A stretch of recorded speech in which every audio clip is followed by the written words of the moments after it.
En este capítulo vamos a hablar sobre el más allá. Ya venimos medio místicos, pero la verdad que el mundo egipcio lo amerita.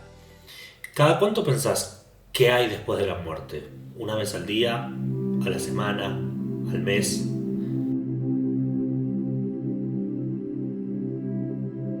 Y si tu cultura girara en torno a eso, y tu estatus social, y tu importancia dentro de tu familia o tu herencia.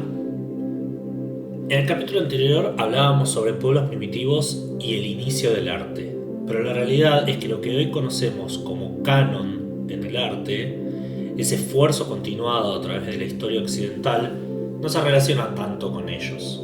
En cambio, podemos marcar una conexión lineal y clara entre nuestra tradición y el Valle del Nilo, hace unos 5000 años. Cuando hablemos de Grecia, más adelante, veremos que estos aprendieron de Egipto y que todos somos alumnos de los griegos.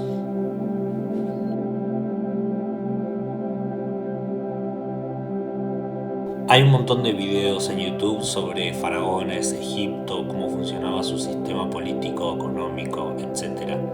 Así que no voy a ahondar demasiado en eso, pero sí voy a explicar algunas cuestiones básicas. Básicamente el faraón era considerado un ser divino que gobernaba sobre sus súbditos y que al abandonar la tierra subía de nuevo a la mansión de los dioses de donde había descendido.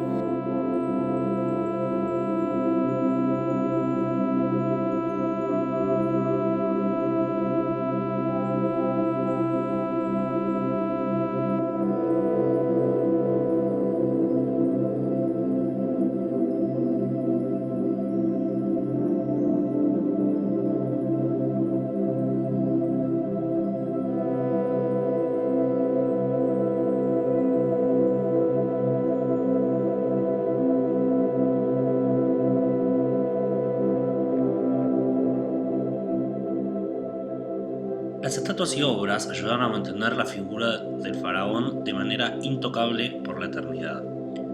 Por esto se ordenaba a los escultores que crearan el retrato en duro e inamovible granito, colocándolos en su tumba donde nadie pudiese verlo, operara su hechizo y ayudase a su alma a revivir a través de la imagen. Una denominación egipcia del escultor era precisamente el que mantiene vivo.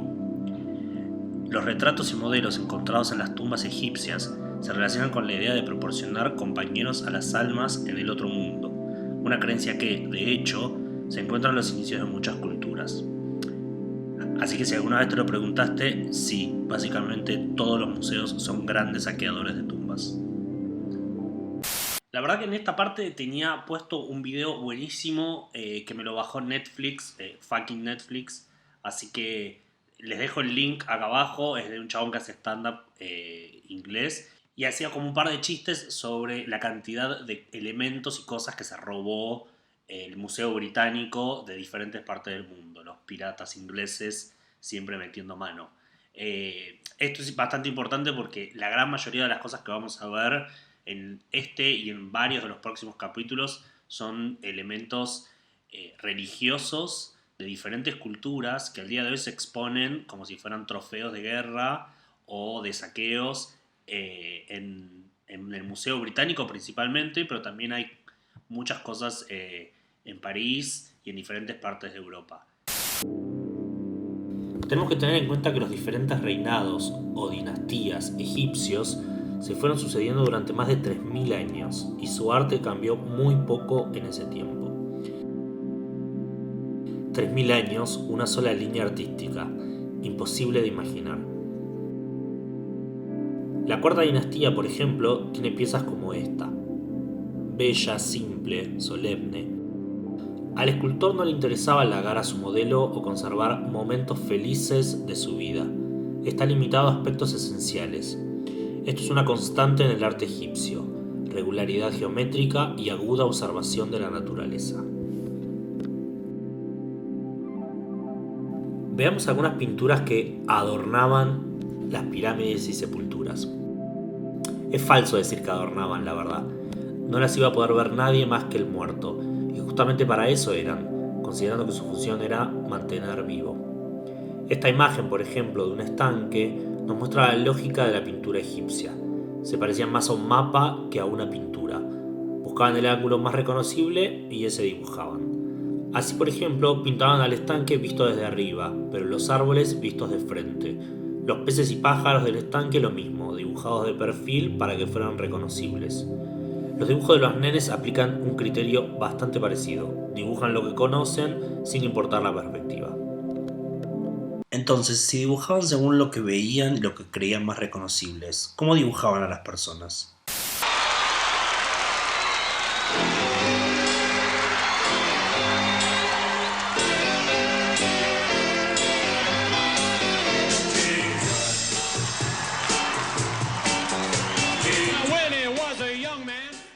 En este stand-up del cómico Steve Martin podemos ver lo que pensamos en general cuando vemos piezas del arte egipcio. Gente que camina medio raro de costado, con las manos para un lado y los pies para el otro. En realidad se usa el mismo criterio del que hablábamos previamente, se dibuja lo más característico. De ahí viene esta clásica imagen. La cabeza está de perfil, pero el cuerpo está de frente, mientras que los brazos y pies vuelven a estar de perfil. Obviamente no es que los egipcios vivieran o caminaran así, solo que les era más fácil representar de esta manera lo que consideraban más importante.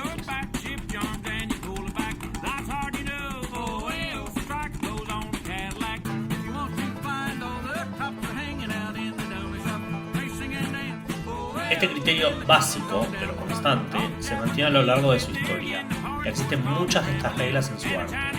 Otros ejemplos. Las estatuas sedentes tenían que tener las manos apoyadas sobre las rodillas. La persona más importante se dibujaba más grande. Los hombres tenían que ser pintados más morenos que las mujeres. La representación de cada divinidad tenía que ser estrictamente respetada. Por ejemplo, Horus, el dios Sol, tenía que aparecer como un halcón o con la cabeza de un halcón. Anubis, el dios de la muerte, como un chacal o con la cabeza de un chacal. Cada artista tuvo que aprender también el arte de escribir bellamente. Tuvo que grabar las imágenes y los símbolos de los jeroglíficos clara y cuidadosamente sobre la piedra. Todas estas reglas eran inamovibles. Nadie le pedía a un artista que hiciera otra cosa. Pero de repente, una revolución.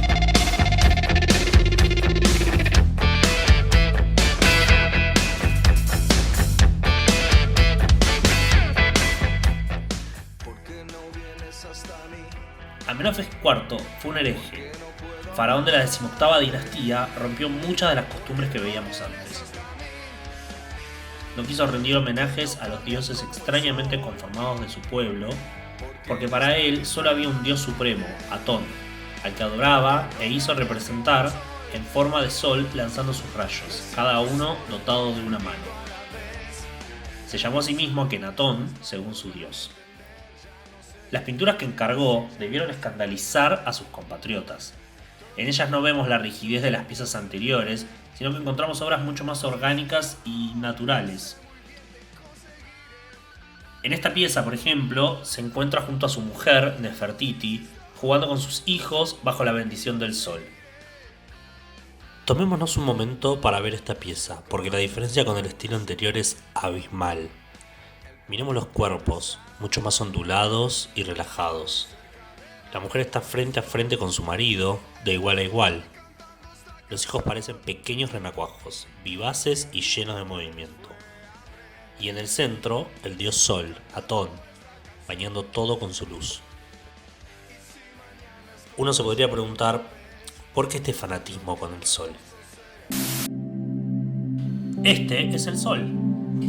Desde hace más de 10.000 años antes de Cristo, la historia se llenó de grabados y escrituras reflejando el respeto y adoración por este objeto. Es fácil de entender, porque el sol sale todas las mañanas, trayendo luz, calor y seguridad, salvando al hombre del frío y de la oscura noche llena de depredadores. Sin él, las culturas sabían que no habría cosecha y que nada sobreviviría. Estas realidades hicieron del sol el objeto más adorado de todos los tiempos. Este es Horus, dios del sol egipcio cerca de 3000 a.C. Es el sol antropomorfizado y su vida responde a una serie de mitos alegóricos al movimiento del sol en el cielo. De los jeroglíficos antiguos de Egipto sabemos mucho de este mesías solar. Por ejemplo, Horus, siendo el sol o la luz, tenía un enemigo conocido como Set, personificación de la oscuridad o de la noche. Y hablando metafóricamente, cada mañana Horus se enfrentaba y derrotaba a Set, mientras que al atardecer, Set conquistaba a Horus y lo enviaba nuevamente al mundo de la oscuridad. Es importante saber que la oscuridad contra la luz o lo bueno contra lo malo son una de las dualidades mitológicas que más se conocen y más se reiteran hasta nuestros días. Antes de que me olvide, algo que es muy importante para nosotros, tanto para mí como JJ, como todos los que laburamos acá, es que compartan, difundan, me gusten, comenten, tanto acá en Instagram como acá en YouTube, y lo compartan por todas las redes, así podamos acercar esto a más gente. Así que denle me gusta y todas esas cositas que hace la gente. El sucesor de Akenatón fue el famosísimo Tutankamón, dueño de la famosa máscara funeraria de oro y piedras preciosas. Su tumba, descubierta en 1992, es una de las más reconocidas por ser la causante de la maldición de Tutankamón. Sus obras siguen el estilo iniciado por Akenatón, como el trono en el que vemos a Tut y su esposa en una íntima imagen conyugal. Pero esta apertura del arte egipcio no debió perdurar mucho. Ya durante el reinado de Tutankamón, las antiguas creencias fueron restauradas y la ventana al exterior quedó cerrada nuevamente. El estilo egipcio, tal como había existido desde hacía 1000 años, continuó existiendo durante otro milenio o más. Muchas obras egipcias de nuestros museos datan de este último periodo, lo mismo que casi todos los edificios, tales como templos o palacios.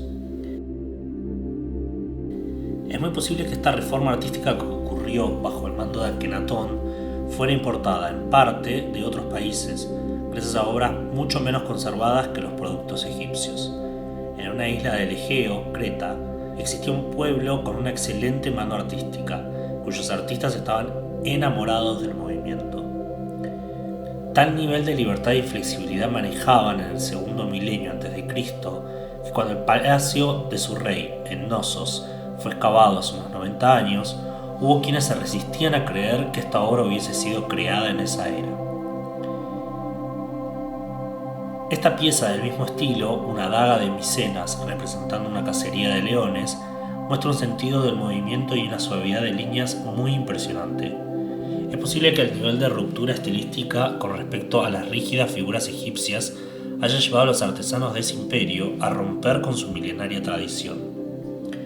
El arte mesopotámico nos es también menos conocido que el egipcio. Hay varias causas, pero podemos arriesgar una bastante accidental. No existían bloques de piedra en su valle, por lo que la mayoría de las construcciones fueron hechas de ladrillos, que el tiempo se encargó de reducir a polvo. Además, estos pueblos no creían que el cuerpo humano tenía que ser conservado para elevar el alma, por lo que el tratamiento y los rituales eran muy diferentes. De cualquier manera, algunas tumbas han sido encontradas durante el siglo XX, con hermosos artefactos, como esta arpa. Claramente los sumerios amaban la precisión y la simetría. A diferencia de los egipcios, los reyes mesopotámicos preferían ser recordados por sus heroicas guerras.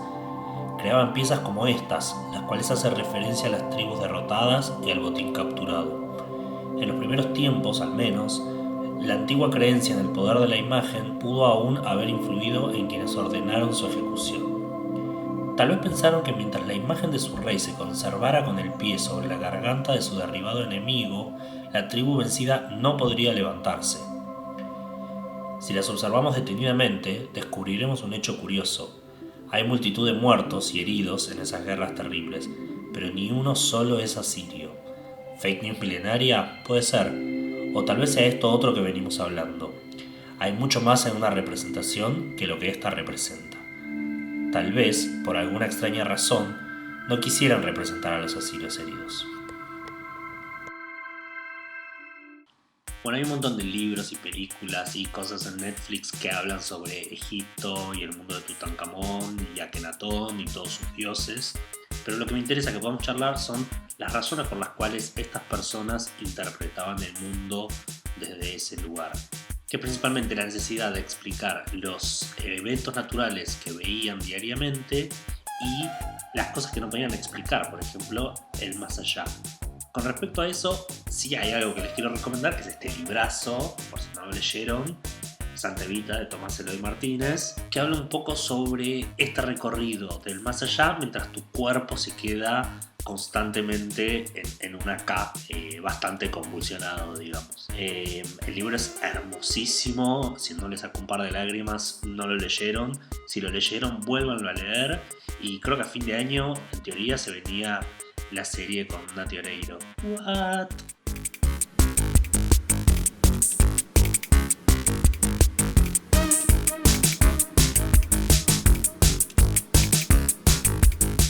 Bueno, para cerrar este capítulo, aclarar que la idea es armar varios videos usando como base la historia del arte de Gombrich, y como no hay nada hecho sobre este libro, nos pareció una buena idea armar estos videitos. La idea es ir siguiendo la historia de la arquitectura, pintura y escultura a través de los siglos, tratando de ponerle un poco de onda y escabeando un poquito. Así que nos vemos próximamente, seguimos con El Gran Despertar, Grecia, del siglo 7 al 5 a.C.